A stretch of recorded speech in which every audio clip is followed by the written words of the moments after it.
Senator Schumer, thank you for joining us in a busy week in Washington. Let's talk politics. Okay. Senate Democrats, tough job for them. 23 open seats in this year's election, only a 3-seat majority now. 10 of those 23 seats are in some jeopardy. Right. It's going to be hard to maintain control, right? Well, I think so, but we are in much better shape than we were a year and a half ago. 3 things have happened. One, we have focused. We didn't do a good job of this 2009, 2010, but since the 2010 elections, we focused on jobs, the middle class, and helping the economy better than they have. The polls show people trust Democrats in Congress more on that issue. Second, they've abandoned the middle. When they move to the hard right, we win. This Cruz victory in Texas will actually help us pick up seats in other states, because independent voters in places like Massachusetts and Wisconsin are saying, I don't want people like that in charge, so far over, so extreme.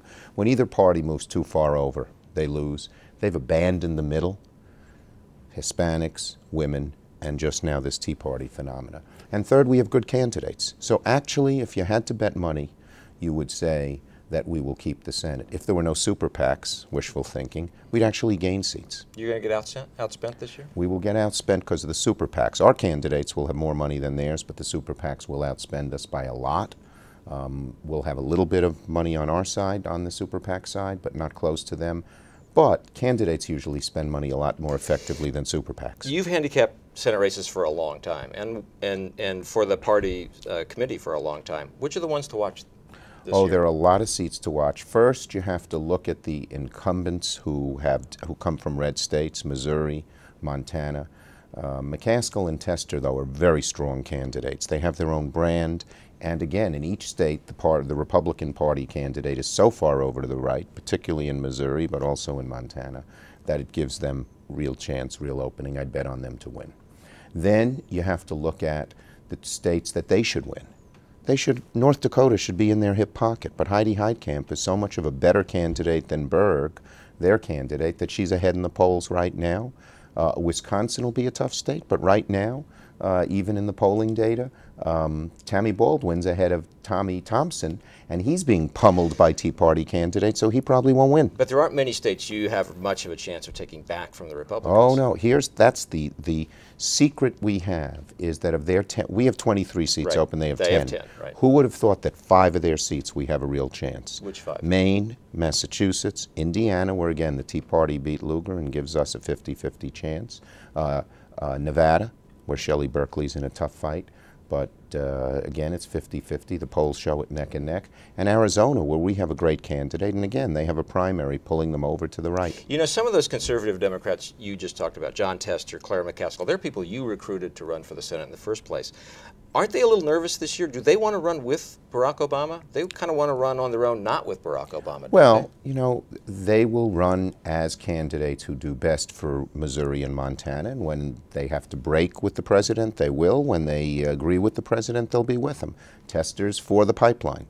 That serves him, that's what he believes it serves Montana's interests, and it serves him well in Montana in that it shows he's an independent. The Keystone Pipeline. Yeah, McCaskill has broken with the Democrats on a whole bunch of issues that she feels, but they're not necessarily running away from the president. They're doing what's best for their state and being independent, and that's who they are. That's their nature, and people smell that. But when the party says in its platform, which it's going to do, that we endorse gay marriage, and when it says, when the president says we ought to have more and stiffer gun control laws, that's got to make conservative Democrats nervous. Well, again, they will make their own decisions as to how they feel and what they think is good for their state. And when they show independence from the national party, no one's twisting their arm to stay and march in lockstep to the national party. It actually may help them. Let's talk about a marquee race, Massachusetts. You mentioned it briefly before. Scott Brown, a Republican, can raise a lot of money nationally. Elizabeth Warren on your side can raise a lot of money nationally. Is that going to be the most expensive Senate race ever? I believe so. They each have the ability, and these days with email, you can raise so much money so quickly. Elizabeth Warren raises most of her money in small contributions, and yeah, it's probably going to be the most expensive race, but boy, I'd bet on Warren pretty easily in that one. Easily? 2 words, yeah. Supreme Court.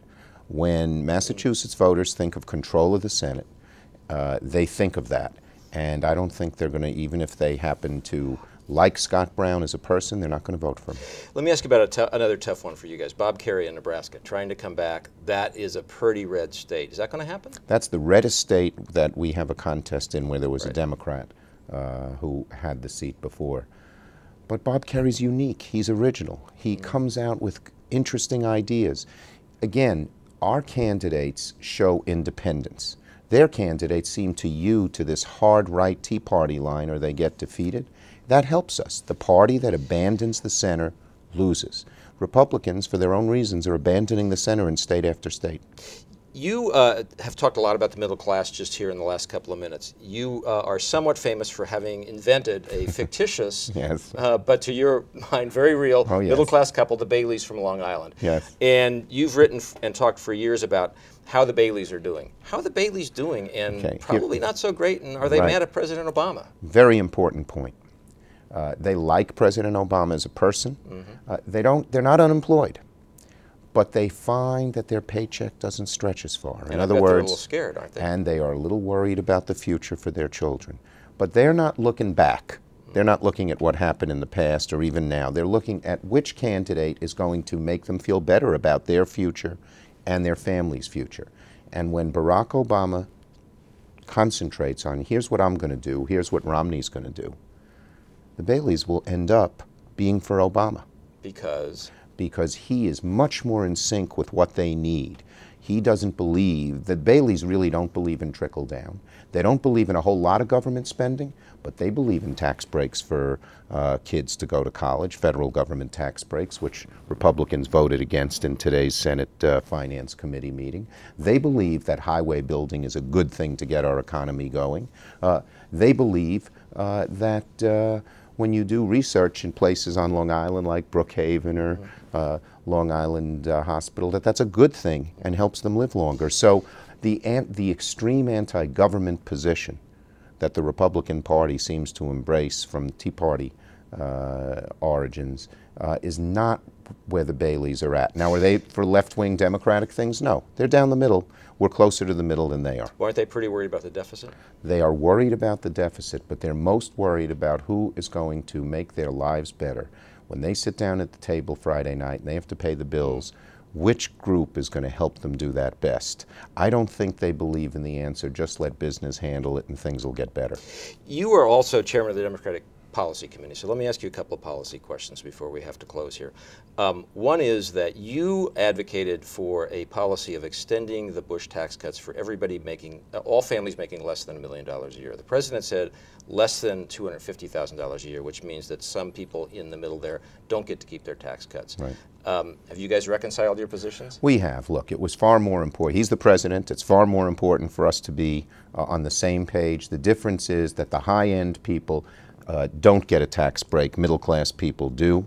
I would have preferred, still prefer to draw the line at $1 million, but I've always supported $250, and I think we're all united on that position, because the main issue is not whether it's $250 or $1 million, but tax cuts for the middle class, but the money that the wealthiest have should, instead of being used for tax cuts, go to reduce the deficit. We almost had to stop the presses this week because the Senate did something in a bipartisan way. Which a is few things. Well, a few things maybe. But one thing it did was it passed a package that extended some tax breaks and killed off some others. Correct. And did it in a bipartisan way. Right. Is that actually going to pass the Senate in final form I this believe year? it will. There's enough support. The AMT is in there, you know, and the minimum tax was never intended to hit middle-class people. It does. And so our Republican colleagues, we pushed for two things, above all. Middle-class tax breaks for cutting the AMT, keeping their taxes down, and the tuition deduction. Our Republican colleagues realized it was horrible politics to go against both. They picked the one they wanted. We're happy to have it. Does it tell you that it's possible to do real tax reform next year after the election? I do. I think what this week has told us, both with these tax extenders being passed in a bipartisan way and Harry Reid and Boehner coming together and saying we're not going to shut down the government and have that hanging over our head December 31st, says that there may be more bipartisanship than people think. There are two groups of Republicans. There's the Tea Party folks, and there are the mainstream Republicans. And the mainstream Republicans realize that obstructionism doesn't work. I think a very unhappy fellow on Wednesday was Mitch McConnell. I don't think he was happy to see Ted Cruz join the others.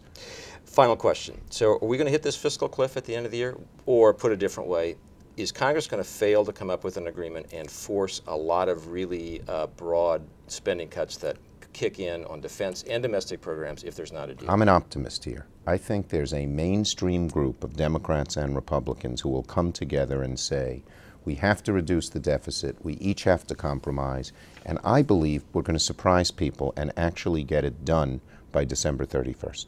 So we're going to hold you to the optimism. Thanks for joining us. We appreciate it very much.